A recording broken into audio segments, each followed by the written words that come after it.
ఈరోజు మీ ముందుకి సామాన్య స్థాయి నుంచి అతి సామాన్యుడిగా ఎదిగి తాను ఇల్లు కొనుక్కోవడానికి వచ్చిన వ్యక్తి కొన్ని వేల మందికి గృహ నివాస యోగ్యమైనటువంటి భూమిని అందించినటువంటి గ్రేట్ రియల్ మొఘల్ ఎన్ వైకుంఠరావు గారితో చర్చా వేదిక. పూర్తి స్థాయిలో తన వ్యాపార సరళపై తనకున్న అనుభవాన్ని మనతో పంచుకునే ప్రయత్నం చేస్తున్నాం మీకోసం. సార్, మీరు బిజినెస్ రియల్ ఎస్టేట్ రంగాన్ని ఎంచుకోవటానికి గల కారణాలేంటి? ఇది కరెక్ట్ సార్. ఎవరు కూడా రియల్ ఎస్టేట్లో వాళ్ళంతటి వాళ్ళు ఇమీడియట్లీ వెళ్ళకపోవచ్చు. ఎవరో ప్రెజర్ చేయొచ్చు, ఎవరో ప్లాట్ కొనమని చెప్పొచ్చు, ఫ్రెండ్స్ త్రూ అయినా లేకపోతే ఎవరైనా ఏజెంట్స్ త్రూ అయినా మనకి రియల్ ఎస్టేట్లో ప్లాట్లు కొనమని చెప్పొచ్చు. నా విషయంకి వస్తే అవేం జరగలేదు. జనరల్గా ఎప్పటి నుండో ఒక ఇల్లు ఉండాలి, హైదరాబాద్లో ఉంటే బాగుంటుంది. నేను స్టార్టింగ్లో హైదరాబాద్ వచ్చినప్పుడు 10x10 రేకుల రూమ్లో ఉండేవాడిని. ఇంట్లో ఒకటే చెప్పేవాడిని, ఇక్కడ ఏదో ఒక ఇల్లు కొనుక్కుంది మాట్లాడి. ఆ ఇల్లు కొనుక్కుంటే ఎక్కడ చూసినా చాలా కాస్ట్తో కూడుకుంది. నేను స్టార్టింగ్ గట్కేసర్ ఏరియాలో ఒక తక్కువ ఏరియా 2009 ఆ ఏరియాలో 1500 రూపాయల గజం దొరికింది గట్కేసర్ ఏరియాలో. సరే ఎప్పటికైనా యూజ్ అవుతుంది కదా అని 1500 రూపాయల గజం, 300 గజాలు 4.5 లక్షల రూపాయలు పెట్టి కొన్నాము. అప్పుడు అదే 4.5 లక్షలు పెట్టిన కొన్నిది ఆల్మోస్ట్ ఆఫ్టర్ 6 months తర్వాత మాకు 6 months కూడా కాలేదనుకుంటా, 3-4 months అవుతుంది. మాకు ఆల్మోస్ట్ దాని నుండి 1500 2100 వచ్చింది. అంటే 600 రూపాయలు బెనిఫిట్ కనబడింది. అంటే 1500 కొన్నిది 600 రూపాయలు బెనిఫిట్ అంటే ఒక 1,80,000 రూపాయలు ప్రాఫిట్ వచ్చింది ఒక 300 గజాల మీద. 600 ఇంటూ 300 గజాలు అంటే కరెక్ట్ రైట్ టైంలో భూమి మీద పెట్టినందుకు ఆ భూమి నాదని ఒక సెల్ఫ్ సాటిస్ఫాక్షన్ ఉండేది. నెక్స్ట్ దాని మీద ప్రాఫిట్ కూడా గెయిన్ అయింది. నీళ్ళుండి దగ్గర బోర్ వేయాలనేది అంత సత్యమో, డబ్బులుండి దగ్గర పని చేయాలని అప్పుడు డిసైడ్ అయినా నేను. అలా చేసి ల్యాండ్లు కొనడం, అమ్మడం. స్టార్టింగ్ ఒక ప్లాట్లోనే 1,05,000 రూపాయలు నాకు ప్రాఫిట్ వచ్చింది ఒక ప్లాట్ అమ్మితే. అంటే అక్కడే మళ్ళీ నేను ఎక్కడో చిన్న సింపతి, ఒక లోపల గిల్టీ ఫీలింగ్ ఉండే. జనరల్గా ఎట్లా, ఇప్పుడు నేను ఒక ఫ్రెండ్ దగ్గర 300 రూపాయలు మార్జిన్ తీసుకున్నాను కదా, 100 రూపాయలు మార్జిన్ తీసుకున్నాను కదా, ఒక చిన్న గిల్టీ ఫీలింగ్లు ఉండే. కానీ ఈరోజు నేను 300 మార్జిన్ తీసుకొని అమ్మిన, నేను కొనుక్కున్నా, కొన్ని రోజుల తర్వాత అమ్మిన, నాకు 300 లాభం వచ్చింది. ఆయనకి ఇది ఈరోజు మొన్న 2018లో అమ్మాడు, 2009లో కొనుక్కున్నాడు, 2018లో అంటే ఆల్మోస్ట్ ఒక 9 years తర్వాత అమ్ముకుంటే ఆయనకి దగ్గర 1500-1600 కొనుక్కున్న ప్లాటు ఈరోజు అంటే 4.5 లక్షలు కొనుక్కుంది, 300 గజాలు. ఈరోజు 16,000కి 17,000కి అమ్మిండు ఆయన 2018లో. అంటే 1500 ఎక్కడ, 16,000 ఎక్కడ గజము. అంటే ఈ స్ట్రాటజీ అనేది రియల్ ఎస్టేట్లో ఉన్నది కాబట్టి నేను ఆ మార్గం ఎంచుకున్నా. ఎందుకంటే ఎన్నెన్నో రకాలు మనం కష్టపడి సంపాదిస్తాం, లాస్ట్కి ఏదో ఒకటి ఇల్లు మంచిగా ఉండాలని కోరుకుంటాం కాబట్టి. అటువంటి ఇప్పుడు కూడా హైదరాబాద్లో సింగిల్ రూముల్లో బతికేటోళ్ళు చాలామంది ఉన్నారు. ఇలాంటి వాళ్ళు కొద్ది దూరమైనా సరే, వెనకటి ఎలా ఉండేదంటే ల్యాండ్స్ ఒక ఊరు పక్కన ఊరు అనేది ఉండేది. ఎందుకు ఊరు పక్కన ఊరు ఉండేది వెనకటి బాగా? ఆ ఊర్లో అన్ని స్పెషాలిటీలు ఉంటాయి, అందరూ ఉంటారు, మనుషులు ఉంటారు, రేపు పొద్దున్న బస్సు వస్తుంది అక్కడ ఆగితే ట్రాన్స్పోర్ట్కి ఈజీ అని ఒక ఊర్లు ఉండేది. ఈ రోజుల్లో అటువంటి సిచ్యువేషన్ లేదు. ట్రాన్స్పోర్ట్ కోసం ఇప్పుడు ఎవరు పబ్లిక్ ట్రాన్స్పోర్ట్ కోసం ఎవరు ఆలోచిస్తలేదు.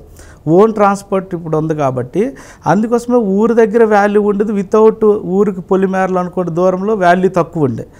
ఇప్పుడు మనకి ఎనీ ప్లేస్ ఒకటే వాల్యూ వస్తుంది. ఇప్పుడు నేను 2001లో హైదరాబాద్ వచ్చిన, జనరల్గా 2001-05 వరకు నాకు రియల్ ఎస్టేట్ గురించి అంత అవగాహన లేదు. కానీ అప్పుడు ఉండే ప్రైసులు నాకు కొంత అవగాహన ఉంది. మా మామగారు వచ్చేసి 2002లో 2003లో చెంగిచెర్ల, మేము ఉండేది అప్పుడు రామంతపూర్ హబ్సిగూడ ఏరియాలో ఉండే. చెంగిచెర్ల మాకు దగ్గర వరంగల్ హైవేలో. ఆ చెంగిచెర్లలో 40,000కి 200 గజాలు కొన్నారు. 40,000కి అంటే 200 రూపాయల గజం చెంగిచెర్లలో. ఈరోజు మేడిపల్లి చెంగిచెర్లలో ఈరోజు అది 80,000 గజం ఉంది. అంటే 200 రూపాయలది 80,000 గజం అంటే 1,60,00,000. కానీ వాళ్ళు ఏంది భయపడిపోయి 40,000 60,000 రాగానే అమ్మేసినారు. చాలామంది భూమి మీద పెట్టుబడి పెడతారు, ఈరోజు రాగా రేపే ఎక్స్పెక్ట్ చేస్తారు. అలాంటి వాళ్ళు భూమికి వాళ్ళకి వర్కౌట్ కాదు. ఈరోజు మన పెట్టుబడి కనీసం 10 సంవత్సరాలు 20 సంవత్సరాలు లాంగ్ టర్మ్ పెట్టుకుంటే నాకు తెలిసి ఎన్ని భూమి తీసుకున్న వాళ్ళు అబవ్ మిడిల్ క్లాస్లో ఉంటారు, అందులో డౌటే లేదు. చాలామంది అప్పటికప్పుడు అమ్మేసి ట్రేడింగ్ చేసిన వాళ్ళకైతే పెద్ద ప్రాఫిట్ అప్పటికప్పుడు ఎంజాయ్ చేస్తారు, కానీ వాళ్ళు మంచి స్థానంలో ఉండరు. భూమి కొనేటప్పుడు మాత్రం జాగ్రత్తగా మంచి డాక్యుమెంట్స్, వెనకట చాలా ప్రాబ్లం జరిగేవి. ఈ గ్రామ పంచాయతీ అప్రూవల్ అనగా అప్పుడు ఏంది కడ్డీలు పాతి చూపించేవాళ్ళు. ఆ కడ్డీ రిమూవ్ అంటే భూమి ఎక్కడ ఉందో మనకు తెలియదు. ఈ రోజుల్లో అన్ని డిటిసిపి రేరా అప్రూవల్ రావడము చాలా వాల్యుబుల్. భూమి తీసుకున్నవాడు ఇప్పటి వరకు మోసపోయినోడు లేడు, అంటే భూమి మీద అంటే నష్టపోయినోడు లేడు జెన్యున్ భూమి తీసుకుంటే.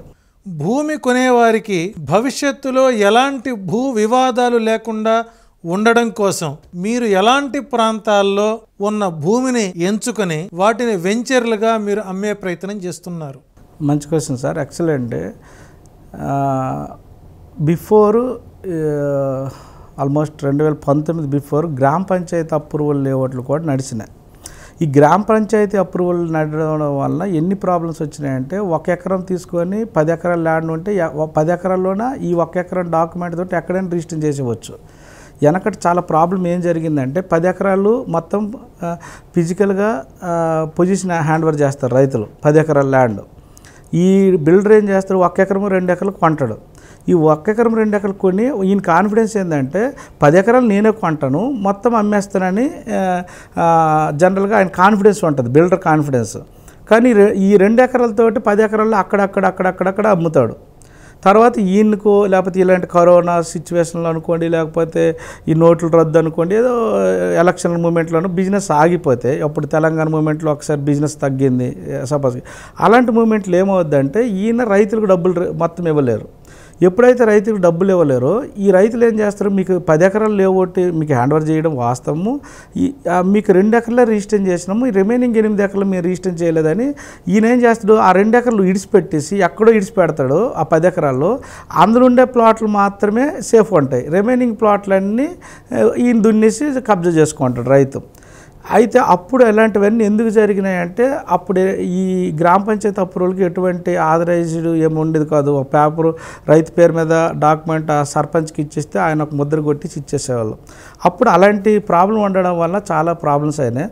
ఈరోజు ఎంత బెస్ట్ అయిందంటే డిటిసిపి అనుకోండి, హెచ్ఎండి అనుకోండి, ఆ లొకేషన్ సపోజ్ యాదగిరిగుట్ట దగ్గర వైటీడీ అంటారు మున్సిపాలిటీ, సపోజ్ మహబూబ్ నగర్లో ముడా అంటారు ఎంయూడిఏ, అంటే ఆ పరిధిలో ఉండే ఏదైతే permission government permission with RERA approval తీసుకుంటే 99%, 1% అనేది భూ వ్యవహారాల్లో అన్నదమ్ములు అదో ఒకటి వస్తుంది, అది కామన్ ఎక్కడ ఉండవలసింది, ఆ రిస్క్ ఫ్యాక్ట్ ఎక్కడైనా ఉంటుంది. 99% అయితే అక్కడ ప్రాబ్లం ఉండదు. ఎందుకంటే నేను ఒక 10 ఎకరాల్లో ఇప్పుడు లేఅవుట్కి వెళ్ళాలంటే ఆ 10 ఎకరాలు కరెక్ట్ సర్వే నెంబర్లో ఉందా లేదనేది ఫస్ట్ మండల సర్వేస్ వస్తాడు, తర్వాత ఏడీ సర్వే వస్తారు, తర్వాత వచ్చి ఈ సర్వే మొత్తం రిపోర్ట్ మొత్తం క్లియర్ చేసుకొని మనకి ఏదైతే డాక్యుమెంట్ రిజిస్టర్డ్ అయ్యిందో ఆ డాక్యుమెంట్ ఎవరి పేరు మీద ఉందో వాళ్ళ సంతకాలతోటి, ఎవరైతే ఇప్పుడు సపోజ్ ల్యాండ్ లార్డ్ ఉండొచ్చు, బిల్డర్ ఉండొచ్చు, ఎవరైతే ఉన్నారు ల్యాండ్ హక్కుదారుడు ఆయన సంతకాలతో మా ఇష్టపూర్వకంగా మేము డిటిసిపి అప్రూవల్కి వెళ్తాం అనుకొని ఒకటి అప్లై చేస్తే ఆ 10 ఎకరాలు లేఅవుట్లో చూడండి ఫస్ట్ ఎక్కడ ప్రాబ్లం ఉంది, బౌండరీస్ ప్రాబ్లం వస్తుంది. ఎందుకు బౌండరీస్ ప్రాబ్లము, పక్కన సర్వే నెంబర్ వేరే ఉంటుంది, ఈ సర్వే నెంబర్ వేరే ఉంటుంది, అప్పుడు తెలియదు. వెనకట ఏ సర్వే నెంబర్ ఎక్కడ ఏ ఫిజికల్ పొజిషన్లో ఉండేది తెలిసింది కాదు. ఇప్పుడు మండల సర్వే అనుకోండి, ఏడీ సర్వే అనుకోండి, ఆల్మోస్ట్ అటువంటి ఈ సర్వే నెంబర్లే మీ భూమి ఉంది అనుకుని ఆయన పంచనామా చేస్తారు. ఇంకా మెయిన్ మ్యాటర్ ఏంటంటే ఇప్పుడు సరౌండింగ్ రైతులందరూ పిలుస్తారు, సరౌండింగ్ రైతులందరూ పిలిచి ఇది కరెక్టేనా, ఈ టీ హోమ్స్ వాళ్ళ భూమేనా ఇది, లేకపోతే ఈ ఎక్స్ ల్యాండ్ లార్డ్ భూమేనా అని పిలుస్తారు. పిలిచి వాళ్ళందరూ మద్దతు చుట్టుపక్కలే మెయిన్ ప్రాబ్లమ్స్, ఈ ల్యాండ్ మొత్తం ఈయనే అనుకొని ఒక సంతకం పెడతారు, దాన్ని పంచనామా అంటారు. ఆ పంచనామాతోటి సబ్మిట్ చేసి దాని లింక్ డాక్యుమెంట్లన్నీ సబ్మిట్ చేస్తే ఒక 1 మంత్లో 45 డేస్లో గవర్నమెంట్ వాళ్ళు చెక్ చేస్తారు. ఎట్లా దీంట్లో ఏమైనా నాలా వెళ్ళిందా, ఏదైనా అప్పుడెప్పుడు వాగులు ఉన్నాయా, ఇట్లా ఒకవేళ ఇన్ కేసు వాగుకు 100 మీటర్స్ దూరం ఉన్నా సరే మళ్ళీ ఇరిగేషన్ డిపార్ట్మెంట్ దగ్గరికి పోవాలి. ఇరిగేషన్ డిపార్ట్మెంట్ వాళ్ళు వాళ్ళ లెవలింగ్ చూస్తారు, ఇది కరెక్ట్గా ఇరిగేషన్ డిపార్ట్మెంట్కి వచ్చి బఫర్ జోన్ ఇడిచిపెట్టి వాళ్ళ క్లియరెన్స్ సర్టిఫికేట్ ఇవ్వాలి. అప్పుడు మళ్ళీ ఎలక్ట్రికల్ డిపార్ట్మెంట్ అన్నీ చూస్తారు, దీంట్లో ఏమైనా వైరింగ్ వెళ్ళిందా, వైరింగ్ వెళ్తే అక్కడ రోడ్ ఇడిచిపెట్టాలి, అప్పుడు ఏమైనా బండ్లు బాట ఉందా, ఇంత ఇలా చెక్ చేసుకొని అప్పుడు ఒక డిటిసిపి అప్రూవల్ ఆ అలా ఇస్తారు. దానివల్ల 99% ప్రాబ్లమ్స్ మనం చూడకుండానే గవర్నమెంట్ వాళ్ళు చూసి ఈ రోజుల్లో ఎక్కడ పెట్టినా సేఫ్. వెనకటి జీపీ లేఅవుట్లో ఆ ప్రాబ్లం జరిగింది, దానికి నేను ఒప్పుకుంటా. ఎందుకంటే అప్పుడు ఏ సర్వే నెంబర్ ఎక్కడ వస్తుందో తెలియదు. ఒక సర్వే నెంబర్లో ఎకరం పెట్టుకొని 10 ఎకరాలు అమ్మిన వెంచర్లు చాలా ఉన్నాయి. 10 ఎకరాల్లో అంటే వీళ్ళ కాన్ఫిడెన్స్ ఏంటంటే మొత్తం కొంటామని. మొత్తం కొనేసి ఆయన అమ్మితే ప్రాబ్లం అక్కడ రాదు. ఈ 2 ఎకరాలు కొనుక్కొని ఆ రైతులకు డబ్బులు కట్టలేక బిజినెస్ నడక ఒకవేళ ఆ రైతులకి పేరు మీద ల్యాండ్ ఉంటే వాడేం చేస్తాడు, రైతు కూడా నాకు డబ్బులు రాలేదు, నా భూమి నేను తీసుకుంటున్నాను, వెనక్కి తీసుకోండు. దానివల్ల చాలామంది ప్లాట్ కొనుక్కున్న వాళ్ళు ఇబ్బంది పడ్డారు. కానీ ఇప్పుడుండే పొజిషన్లో మాత్రం ఏదైతే పర్మిషన్కి వెళ్తామో అందరూ సమ్మతం అయితేనే మళ్ళీ రిజిస్ట్రేషన్ అవుతుంది సార్. మెయిన్ ఇప్పుడు అందులో ఒక 4 ఉన్నారు డాక్యుమెంట్స్లో, 3 వచ్చారు రిజిస్టర్ చేయడానికి అనుకోండి, 1 పర్సన్ రాలేదనుకో రిజిస్టర్ కాదు. అంటే ఇప్పుడు అంత క్లారిటీగా, ఇది వరకు ఏంటంటే ఒకరు వెళ్ళి చేసుకుని వెళ్ళిపోయిన నడిచేది. ఇప్పుడు అందుకోసము ఈ రోజుల్లో భూమి తీసుకుంటే, అందులో నేను గుజరాత్ ఏరియాలో మా దులేరాలో ప్రాజెక్ట్ చేస్తాం. అన్నిటితో కంపారిజన్ చేసుకుంటే హైదరాబాద్ చాలా బెస్ట్. ఇక్కడ సిస్టమ్ అనుకోండి, ఇక్కడ ఇప్పుడు రైట్ నో మీరు రిజిస్టర్ చేసుకుంటే 1 ఎకరం ఇమీడియట్లీ అదే రోజు మీ పేరు మీద ట్రాన్స్ఫర్ అయిపోతుంది. ఇదివరకు ఏంది, మీరు ఎక్కడో రిజిస్ట్రేషన్ సబ్ రిజిస్టర్ ఆఫీస్లో చేసుకోవాలి, మండల ఆఫీస్కి వచ్చి మీ పేరు మీద ఎక్కించుకోవాలి. ఇన్ని వర్క్లు ఉండేది. ఇప్పుడు ఆ వర్క్ కూడా లేదు. దీనివల్ల ఎవరైనా ల్యాండ్లు తీసుకుంటే సార్ చాలా సేఫ్. మళ్ళీ మేము ఎట్లాంటి ఏరియాలో ప్లాన్ చేస్తున్నామంటే మరీ అవుటర్ రింగ్ రోడ్ దగ్గరలో చేస్తలేదు. ఎందుకంటే అవుటర్ రింగ్ రోడ్లో అప్పుడెప్పుడో జీపీ లేఅవుట్లు అయిపోయి మళ్ళీ ఇబ్బంది అవుతుంది. అంటే అందులో ఈసీలు తీస్తే ఎక్కువ క్లియరెన్స్ వస్తుంది అన్నట్టు. సపోజ్ 9055 నుండి ఏమైనా ట్రాన్సాక్షన్ జరిగినాయి లేదా ఆ సర్వే నెంబర్లో ఈసీలు తీయాలి సార్. ఈసీలు తీస్తే దాన్ని చూసుకొని వెరిఫికేషన్ చేయాలి. ఆ ఓపిక మీద చూడాలి ఎంతమంది ట్రాన్సాక్షన్ ఎప్పుడైందో ఆ సర్వే నెంబర్లో అనుకొని చూడగలిగితే అక్కడ ఎటువంటి ట్రాన్సాక్షన్ జరగలేదు అనుకోండి సపోజ్కి, అది జెన్యూన్. ఒకవేళ అప్పుడెప్పుడో అమ్మినారు అనుకోండి, మేబీ అది ఎందుకు అమ్మినారు అనేది కూడా క్వశ్చన్ చేసుకుని ఆ అమ్మింది డాక్యుమెంట్ ఎక్కడ ఉన్నారు. ఒక సర్వే నెంబర్ ఉందనుకోండి, ఆ సర్వే నెంబర్లో 10 ఎకరాలు ఉంటుంది సపోజ్కి. 10 ఎకరాలు ఆ సర్వే నెంబర్లో ఈయనకి 8 ఎకరాలు వచ్చింది అనుకుందాం. ఇంకా 2 ఎకరాలు ఎవరు ఉన్నారు, ఎటు సైడ్ ఆ సర్వే నెంబర్లో ఏ పార్ట్లో ఉన్నారు ఆ 2 ఎకరాలు, ఇలాంటివన్నీ చూసుకొని మాత్రం వెంచర్ చేయగలి. మనం ల్యాండ్ కొనుక్కుంటే ల్యాండ్ కొనుక్కున్న వాళ్ళకి సేఫ్, ప్లాట్లు తీసుకున్న వాళ్ళకి కూడా సేఫ్. మళ్ళీ మేము కస్టమర్స్కి ఏం ప్లానింగ్ చేస్తామంటే మొత్తం కాంపౌండ్ వాళ్ళు ఇప్పుడు ఏదైతే ఆ హద్దు పెట్టి ఏడీ సర్వే పెట్టి ఇదిగోండి మీ ల్యాండ్ అని మనకు సర్వే పెట్టి ఏడీ సర్వే ఉంటుందో అదంతా మొత్తం కాంపౌండ్ వాళ్ళు కట్టేస్తాను ముందే, అంటే పక్క వాళ్ళతో ప్రాబ్లం రాకూడదని. ఇన్ని రియల్ ఎస్టేట్ కంపెనీలు ఉన్నా మీ దగ్గర ఎందుకు కొనాలి అనే దానికి మీ సమాధానం ఏంటి? ఎవరైనా వెంచర్ చేసేటప్పుడు ఎగ్జాంపుల్కి ఒక 8,000కి నాకు పడింది అనుకోండి, land cost, development cost, next దాని పర్మిషన్కి అయ్యే కాస్ట్, ఒక గజం 8,000 పడింది అనుకోండి. మా చార్టెడ్ అకౌంట్ మా సిఏ ఏమంటాడు, మనకు 8,000 పడింది కదా, మనం ఇంట్రెస్ట్లు అవన్నీ క్యాలిక్యులేషన్ వేసుకోవాలి, మన ప్రాఫిట్ క్యాలిక్యులేషన్ వేసుకోవాలి, కంపెనీకి ఒక 12,000 రూపాయలు రావాలి. మనకు ఎవరైతే ఛానల్ పార్ట్నర్స్ వాళ్ళు ఉంటారో మా యాడ్లు అనుకోండి, అడ్వర్టైజ్మెంట్లు, దానికి ఒక 1,000-1,500 ఖర్చు పెట్టాలి.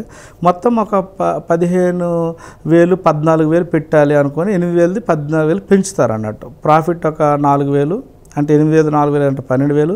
ఈ యాడ్లు ఇవన్నీ చేయాలని పెట్టాలని ఆలోచిస్తారు. మొత్తం 14,000-15,000 రూపాయలకి వెళ్ళిపోద్ది.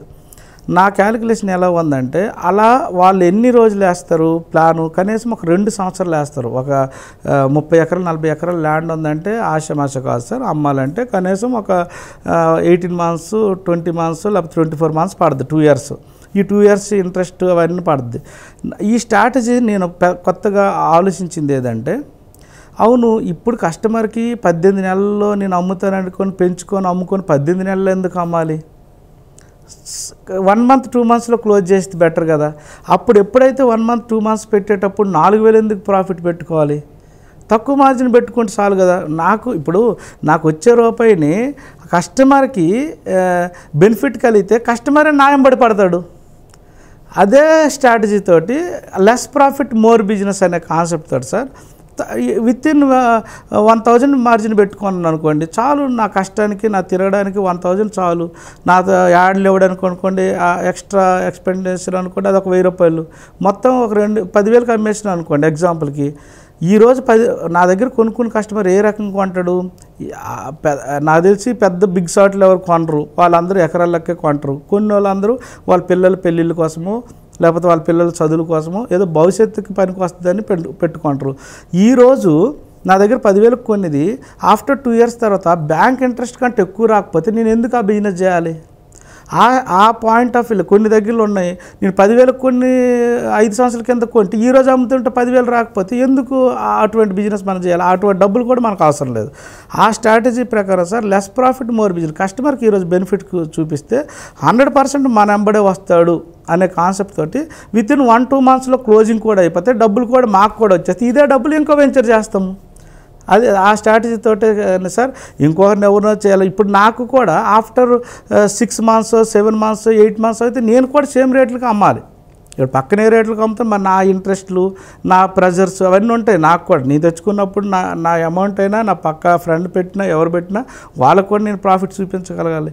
అందుకోసం అప్పుడు వాల్యూ పెంచాలి. అప్పుడు సేమ్ అవుతుంది. నేను ఏంటంటే స్టార్టింగ్లో ఎల్పి నెంబర్ వచ్చిందా, రేర్ అప్రూవల్ వచ్చిందా, స్టార్ట్ చేస్తా, వితిన్ 2 monthsలో క్లోజ్ చేస్తా. అంతే ఇక్కడ సీక్రెట్. మీ వెంచర్లో స్థలం కొనుక్కొని గృహ నిర్మాణం చేసుకోవడానికి అనువైనటువంటి లేఅవుట్లు మీరు వేసి ఉన్నారా? ఎక్కడెక్కడ వేసి ఉన్నారు? Super sir. నేను జనరల్గా ఒక సైట్ సెలెక్ట్ చేసేటప్పుడే ఈ సైటు ఒకవేళ ఒక 10 ఎకరాలో 20 ఎకరాలో 50 ఎకరాలో కొనే ముందే ఫస్ట్ నా ప్రాపర్టీ అది నేను కొనే ముందు. నేను అమ్మితేనే వేరే వాళ్ళకి అమ్మాలి ఫస్ట్. ఒకవేళ అమ్మలేకపోతే ఎవరి దగ్గర ఉండిపోద్ది? మా టీ హోమ్స్ కంపెనీ దగ్గర ల్యాండ్ ఉండిపోద్ది. మరి నా దగ్గర ఉండే ప్రాపర్టీ పెరగలవద్దా? అందుకోసం మంచి లొకేషన్ పరంగా నేను చూసుకుంటా సార్ ఫస్ట్. ఎందుకంటే పక్కన ఇండ్లు ఉన్నాయా, పక్కన ఇండ్ల మధ్యలో ఎంత రేటు అమ్ముతారు, మన పక్కన ఎంత రేటు అమ్ముతారు. నేను తెలంగాణ అనుకోని ఆంధ్రప్రదేశ్ మొత్తం స్టడీ చేసిన సార్. మొత్తం ఎక్కడెక్కడ ఎంత రేట్లు ఉన్నాయి. విలేజ్కి వెళ్ళండి. ఆ విలేజ్లో ఇప్పుడు 10,000 గజం ఉంది. ఇప్పుడు మన పక్కన ఒక స్థలం ఉంది 200 గజాలు. 200 గజాల స్థలం 20 లక్షలు చెప్తున్నారు. Any village. నేనేం ప్లాన్ చేసిన అంటే విలేజ్ పక్కన అయితే గ్యారంటీ మళ్ళీ ఆ విలేజ్లో చిన్న ఆ వెనకటే ప్లాండ్ సిటీ ప్లాండ్ కాదు. అప్పుడు ఎలా దారి మనుషులు తిరుగుతుంటే అట్లా రోడ్లు అంటే చిన్న రోడ్లు అంటే 20 feet 15 feet రోడ్లు ఉన్నాయి. ఈ రోజులో అందరికీ అప్డేట్ అయింది. అంటే కొద్ది పెద్ద గొండలు కార్లు వెనకట కారు ఎందుకు కాదు, బైక్ ఉండడమే కష్టం బ్యాక్ విలేజ్లో. అందుకోసం అప్పుడు అంత రోడ్లు అప్పుడు అవసరం పడలేదు. ఈరోజు ప్రతి ఒక్కరు కార్లు ఉన్నాయి కాబట్టి 40 feet రోడ్లు 60 feet రోడ్లు ఎక్స్పెక్ట్ చేస్తారు. నేను విలేజ్ కానుకొని వెంచర్ చేస్తే విలేజ్లో కొద్దిగా బయట రాష్ట్రాల్లోనో బయట సిటీకి దగ్గర సిటీలు ఉన్న వాళ్ళందరూ ఊర్లో ఉండాలని వాళ్ళకి ఒక ఇల్లు ఉండాలని ఒక డ్రీమ్ ప్రతి ఒక్కరికి. అది నాకు కూడా నా శ్రీకాకుళమైన మా ఊర్లో నాకు ఒక మంచి ఇల్లు ఉండాలని ఒక డ్రీమ్ ఉంటుంది. అలాంటి వాళ్ళు మళ్ళీ ఈ చిన్న రోడ్డు కారు వెళ్ళని ప్లేస్లో వాళ్ళ ఇల్లు ఉండదు పాతది. ఈరోజు ఏం చేస్తాము ఆ ఊరికి ఆనుకొని మేము వెంచర్ చేస్తున్నాం. ఆ వెంచర్ వల్ల ఏమవుద్ది, వాళ్ళు ఇక్కడ పెద్ద గెస్ట్ హౌస్ లాగా అక్కడేమో 200 గజాలు ఉండొచ్చు, ఇక్కడ 500 గజాలు ఇల్లు కట్టుకోవచ్చు. ఇందులో పార్కులు ఉంటాయి అన్నీ ఉంటాయని నేను అలాంటి ఏరియా సెలెక్ట్ చేస్తాను. మెయిన్ ఏంటంటే లొకేషన్ సార్. ఎప్పుడైనా ఇన్వెస్ట్మెంట్ పెట్టేటప్పుడు లొకేషన్ చాలా ఇంపార్టెంట్. నేను ఇక్కడ పెడతానంటే ఇక్కడ వర్తా కాదా, ఇండ్లు ఉన్నాయా లేదా, నేను ఇల్లు కట్టుకోగలుగుతానా లేదా, అలాంటి లొకేషన్లోనే నేను ఇప్పటి వరకు మన టీ హోమ్స్ ప్లాట్స్ అన్నీ పెట్టాం సార్. మెయిన్ ప్రజెంట్ కండిషన్లో హైడ్రా ఉన్న ఒడిదుడుకులు అధిగమించి మీరు మీ వెంచర్లని మిగిలినటువంటి రియల్ ఎస్టేట్ కంపెనీల కంటే ఎక్కువగా అమ్మడానికి గల రహస్య కారణం ఏమై ఉంటుంది?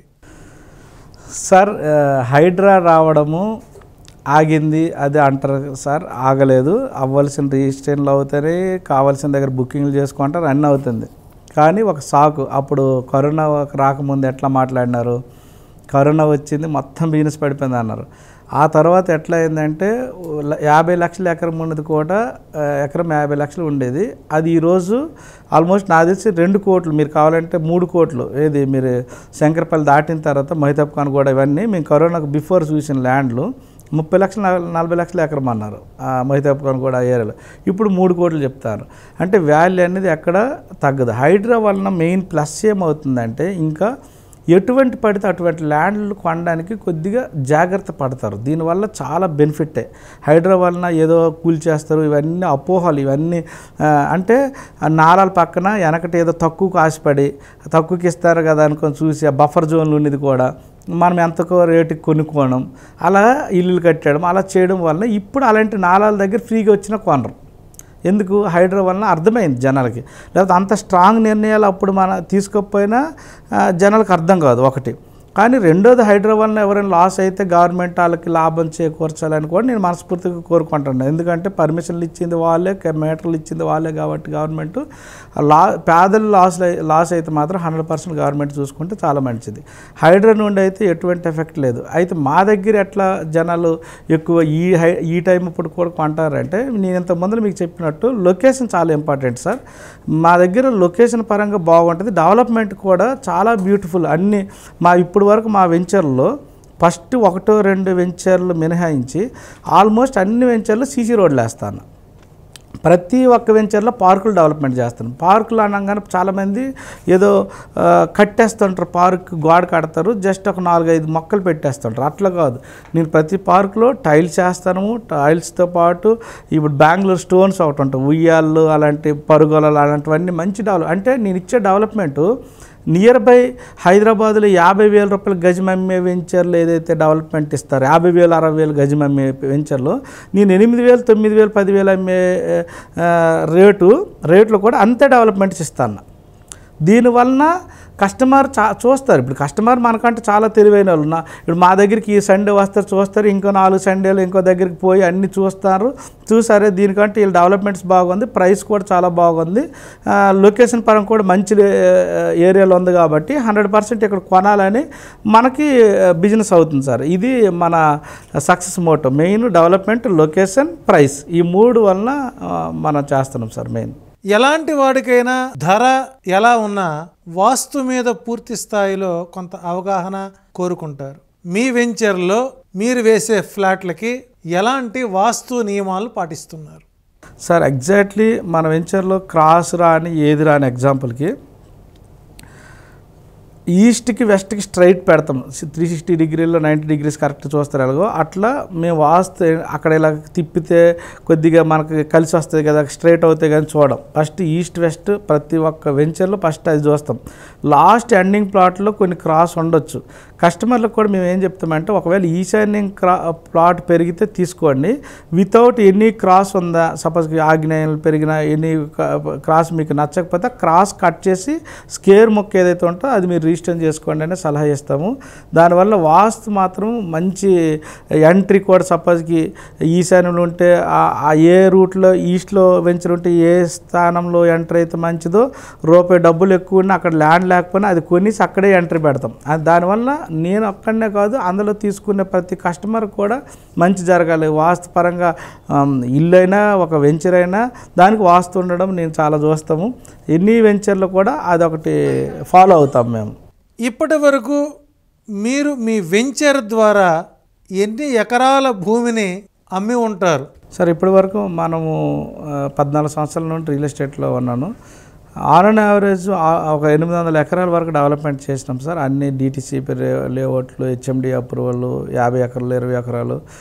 నేను ఎంత సంపాదించుకోవడం అనేది పక్కన పెడితే సార్, ఇంకోటి 100, 200, 500 కోట్లు వాల్యూస్ సంపాదించుకున్నాను సార్. పలానా వైకుంఠరావు పలానా టీ హోమ్స్ అంటే మంచి డెవలప్మెంట్ ఇస్తాడు, పర్వాలేదు, మనకి జవాబుదారితనం అనుకుంటాడు, మనిషి సర్వీస్ ఓరియంటెడ్లో ఉంటాడు, ఆ నేమ్ అయితే ఒకటి ఉంది సార్. ఆ కస్టమర్ బ్లెస్సింగ్స్ అనుకోండి, మాతోటి కలిసే మార్కెటింగ్ ఛానల్ పార్ట్నర్స్ అనుకోండి, అందరు బ్లెస్సింగ్స్ మా దగ్గర ఉన్నాయి.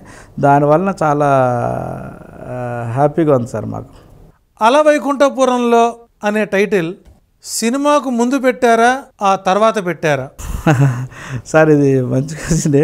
జనరల్గా అల వైకుంఠపురం ముందు నుండే అది వాళ్ళ సినిమా. అది అల వైకుంఠపురం అనేది ఏంది అసలు? అల వైకుంఠపురం అంటే అదొక రేంజ్. అల అంటే ఒక పైన ఉంటుందన్న ఒక సబ్జెక్ట్. అల వైకుంఠపురం అంటే అదేదో సినిమాకు ఉంది కదా, మన వెంచర్స్కి అలా వైకుంఠపురం అంటే నియర్ బై చూడంగానే అలా ఉంటుంది, ఒక రేంజ్లో ఉంటుంది. నా డ్రీమ్ కూడా అదే, ఏదో చేయాలి, మంచి డెవలప్మెంట్ చేయాలి, ఆ తపన ఉంది నాకు.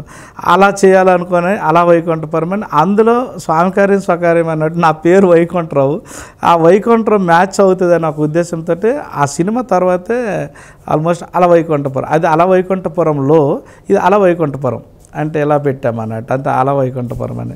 ఇప్పటి వరకు మీరు ఎన్నో గృహ నిర్మాణాలకు సంబంధించినటువంటి స్థలాలను మీరు అమ్మడం జరిగింది. భవిష్యత్తులో గృహ నిర్మాణం చేసి అమ్మే అవకాశాలు ఉన్నాయా? ఈ సంవత్సరం నుండే స్టార్ట్ చేస్తున్నాం సార్. మీరు ఎట్లా చెప్పారో ఈ సంవత్సరం నుండి అనుకుంటున్నా 2025 నుండి స్టార్ట్ చేద్దాం. తక్కువ రేటుకి ఇల్లు కట్టేసి ఇవ్వాలి అని టార్గెట్ తోటి కొంచెం బెస్ట్ లొకేషన్ పరంగా ఉండాలి, తక్కువ బడ్జెట్లో కట్టాలని ఒక టార్గెట్లో ఉన్నాం. అది అపార్ట్మెంట్స్ అయినా కానీ ఇండిపెండెంట్ హౌసెస్ అయినా సరే. ఎందుకంటే రిక్వైర్మెంట్ 100% చాలా ఉంది హైదరాబాద్కి డైలీ చాలా వేల మంది హైదరాబాద్ వస్తారు. హైదరాబాద్కి అంత సేఫ్టీ అన్నట్టు హైదరాబాద్కి వాడు జనాలు డైలీ వస్తూనే ఉన్నారు. చాలామంది ఇల్లు లేని వాళ్ళు ఆల్మోస్ట్ ఇంకా హైదరాబాద్ చాలామంది ఉన్నారు. ఇల్లు లేని వాళ్ళు, సొంత ఇల్లు లేని వాళ్ళు నాకు తెలిసి 50% ఉంటారు, ఎక్కువ ఉండొచ్చు గవర్నమెంట్ లెక్కల ప్రకారం. అంటే ఆ రకంగా మనం తక్కువ రేటు బడ్జెట్కి బ్యాంక్ లోన్ వచ్చేటట్లు, తక్కువ ఇన్వెస్ట్మెంట్ ఒక 5 లక్షలు కట్టి రిమైనింగ్ లోన్కి వెళ్ళేటట్టు అట్లా కూడా నేను నెక్స్ట్ ప్లానింగ్ ఉంది సార్. ఎందుకంటే నాకు ఓపెన్ ల్యాండ్లో కూడా మంచి ఎక్స్పీరియన్స్ ఉంది. ల్యాండ్లో మాత్రం మాకు PhD అయిపోయింది సార్. ఎందుకంటే మాకు ఎక్కడ ల్యాండ్ కొంటే ఎన్ని లాసులు అవుతాం, ఆ లాసులు కూడా అయినాం. కంపెనీ త్రూ చాలా ఇబ్బందులు పడినాం, ఎలా ఉంటుంది అవన్నీ చూసినాం. కాబట్టి దీని ఎక్స్పీరియన్స్ మాకు మెయిన్ 1000 కోట్లతో సమానం. ఇందులో డౌటే లేదు. ఇందులో ఉండే ఎక్స్పీరియన్స్ అంత మంచి ఎక్స్పీరియన్స్ మాకు వచ్చింది. మా ఎక్స్పీరియన్స్ ప్రతి ఒక్కరికి మేము సపోర్ట్ చేసేటట్లు కస్టమర్కి మంచి చేయాలన్న ఒక ఉద్దేశంతో మేము ఇండ్లు కూడా వెళ్తాను, మంచి రేటుకి ఇవ్వాలని టార్గెట్. ఇప్పటివరకు మీరు ఎన్నో వెంచర్లలో భూములను ఎంతోమందికి అమ్మారు. మీ దగ్గర కొనుక్కున్న వారి యొక్క అనుభవాలని మాతో పంచుకునే ప్రయత్నం చేయగలరా? 100% సార్. ఆల్రెడీ మా వెబ్సైట్లో కూడా కొంతమంది కస్టమర్లు అనుభవాలు పెట్టున్నాము. www.thomes.in మన వెబ్సైట్. అందులో ఆల్రెడీ మీరు చూస్తే ఎన్ని సైట్లు ఉన్నాయి, ఎంతమంది కస్టమర్ టెస్టిమోనీస్, వాళ్ళ రివ్యూస్ అన్నీ చాలా వరకు ఉన్నాయి. అందులో డౌట్ లేదు సార్. ఇది ఈరోజు రియల్ మొఘల్ ఎన్ వైకుంఠరావు గారితో రియల్ ఎస్టేట్ వ్యాపార రహస్యాలను మనం తెలుసుకునే ప్రయత్నం చేసాం.